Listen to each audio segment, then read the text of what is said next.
So there are several different ways that we can display categorical data. One of these is a frequency table, which just gives us the number of cases that fall into each category. Here I have some totally not fake data about capstone students' favorite teachers. So you can see that of the students who were definitely polled, 24 of them said Miss Schumann was their favorite teacher. 17 said Miss Madiker, 16 said Mr. Williams, etc., etc. So, based on the data, can we say that Miss Schumann is the most popular teacher at Capstone? Well, we can definitely say that Miss Schumann was the most popular teacher polled. Whether we could make that inference to say that Miss Schumann was the most popular teacher at Capstone would depend on some of how the data was collected, how the sample was chosen, and we would have to do some more math to make that inference. A relative frequency table gives the proportion of cases that fall into each category. So just like a regular frequency table, but with percentages or proportions instead of total numbers. So can we say that Mr. Williams is more popular than Miss Luce?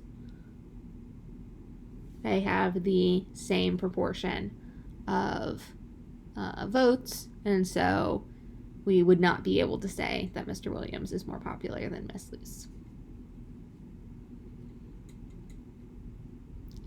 A table that summarizes data for two categorical variables is called a contingency table,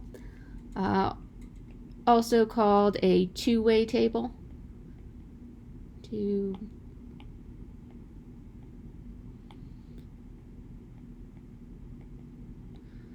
So a contingency table or a two-way table is data for two categorical variables. All right, so here is a typical two-way table that shows the distribution of students' genders and whether or not they're looking for a spouse while in college. So you have the total number of students who are not looking for a spouse, the total number of students who are looking for a spouse, total number of female students polled, total number of male students polled. These numbers here, these numbers and these numbers are called the marginals.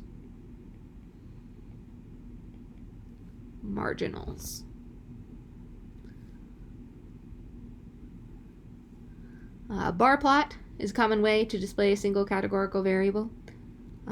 We can also have a relative frequency bar plot, which shows proportions instead of frequencies. So this bar plot looks to be about 140 female people polled and about 50 or about 70 male people polled. And then we can also do that as proportions instead of total numbers. You should be pretty familiar with bar plots.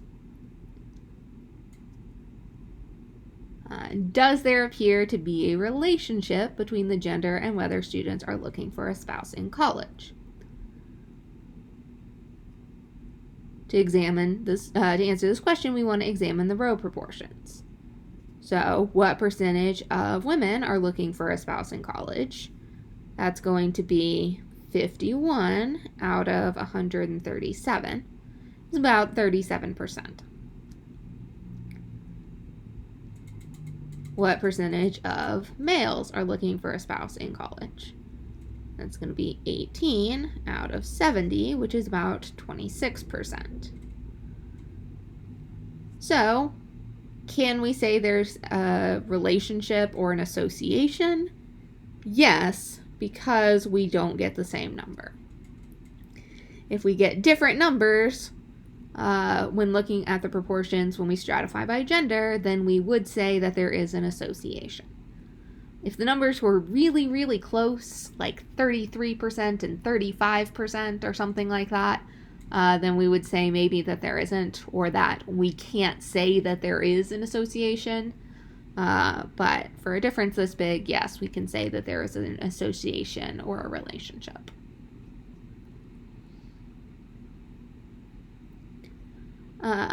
So we can have different types of bar plots and mosaic plots. So in this bar plot, we're looking at numbers of respondents to the survey. So of the female respondents, 85, however many that was, said no, and then the additional 70 or whatever it was said yes. So this gives us, out of the total number of female respondents, how many said no and how many said yes. And then the same thing for the male respondents. And so here, while the y-axis is in terms of numbers of respondents, we can visualize the proportions, right? You can see that the female respondents who said yes is a much bigger proportion of female respondents than the male respondents. So you can kind of compare proportions as well as compare actual numbers. Here, our y-axis is proportions. So you can very clearly see that the proportion of female respondents who said yes is more than the proportion of males, but that doesn't give you any data about the actual numbers. The mosaic plot, this is a mosaic plot, which they are now mentioning on the AP test. The mosaic plot, it still gives you the proportion of no's and the proportion of yeses comparatively in terms of height, right? So here the height of the yes for women and the height of the yes for men correspond to the height of yes for women and height for yes of men here. But the width of the box corresponds to the proportion of female and male respondents. So the female box is wider because you had more female respondents. So this smaller box, right, this box being shorter indicates that fewer men than women said yes, but this box being smaller indicates fewer men overall in the yes category than the no category, or in the yes category for men than the yes category for women. Pie charts. Here's a pie chart. Can you tell which order encompasses the lowest percentage of mammal species? No, because look at this. This is terrible. Like, even if we zoom all the way in, you can't see anything on that. Pie charts are not a great way to visualize data, especially, right? So we may be able to tell that there's more of, I think this is Chiroptera is the big one. Yeah, more of Rodentia than Chiroptera or Carnivora. But can you tell the difference between these two?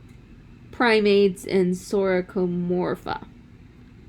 Right? Can you tell what's the difference between these two? Not really. They might be exactly the same. They might be slightly different. The pie chart is not giving us a whole lot of useful data here. It can show big differences, like, Rodentia here is obviously very large, but for making fine distinctions, it is not very useful at all.